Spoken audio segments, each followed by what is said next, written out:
kayak Pak Amin Rais. Ngomongnya kayak comberan. Hari-hari maki orang, hari-hari menyebutkan tidak ada baiknya Jokowi, tidak ada baiknya pemerintah. Ada yang minta pemerintah membentuk, ada yang tidak percaya pemerintah. Jangan pemerintah, nanti itu bohong itu hasilnya.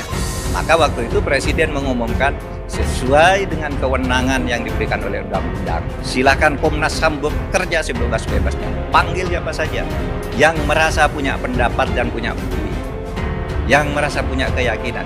Panggil, nanti sampaikan ke Presiden apa rekomendasinya. Ya kalau keadaan seperti itu, mereka ini hanya kepingin ketemu sama Pak Jokowi. Jadi intinya kepingin diterima di istana, sudah kangen nggak pernah masuk istana, nggak pernah bicara sama Presiden, dan ingin tahu, ingin uji nyalinya Pak Jokowi itu seperti apa sih? iya.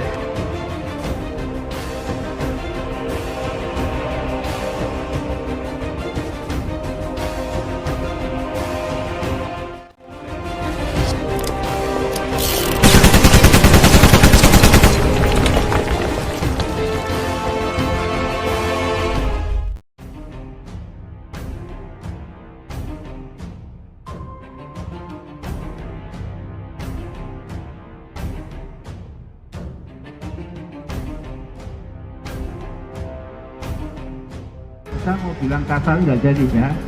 Ini presiden nggak bener ya, membiarkan partai politik dipecah-pecah, ulama dipecah-pecah, bahkan dulunya berbagai ormas agama juga mau dipecah.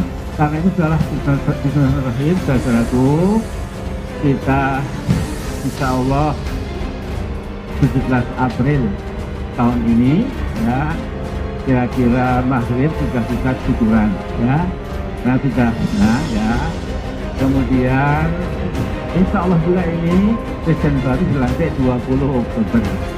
Nah dari 17 April sampai Oktober itu nanti Pak Jokowi namanya Lincak Presiden bebek lumpuh. Tidak boleh membantu ini, membantu tidak boleh. Hanya rutin boleh, ya. Tidak boleh lantas membuat yang macam-macam karena dia sudah lumpuh, sudah pasti kalah. Ya. Kalau nekat nanti malah bahaya.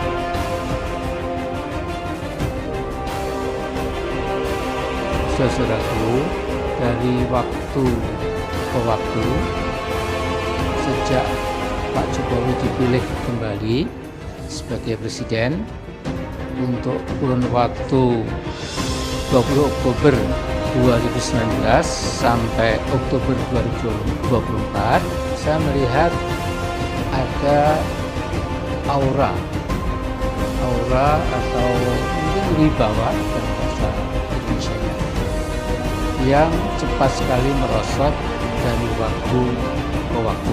Bahkan saya mengatakan sejak awal sesungguhnya kelihatan memang Pak Jokowi tidak begitu kapabel, sehingga pada tahun pertama Pak Jokowi itu sudah membawa istilah saya itu portfolio of failure. Jadi portfolio Kayak Pak Amin Rais.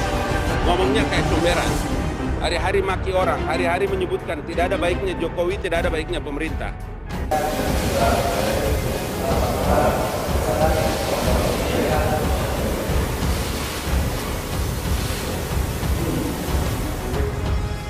Ada yang minta pemerintah membentuk, ada yang tidak percaya pemerintah. Jangan pemerintah, nanti itu bohong itu hasilnya.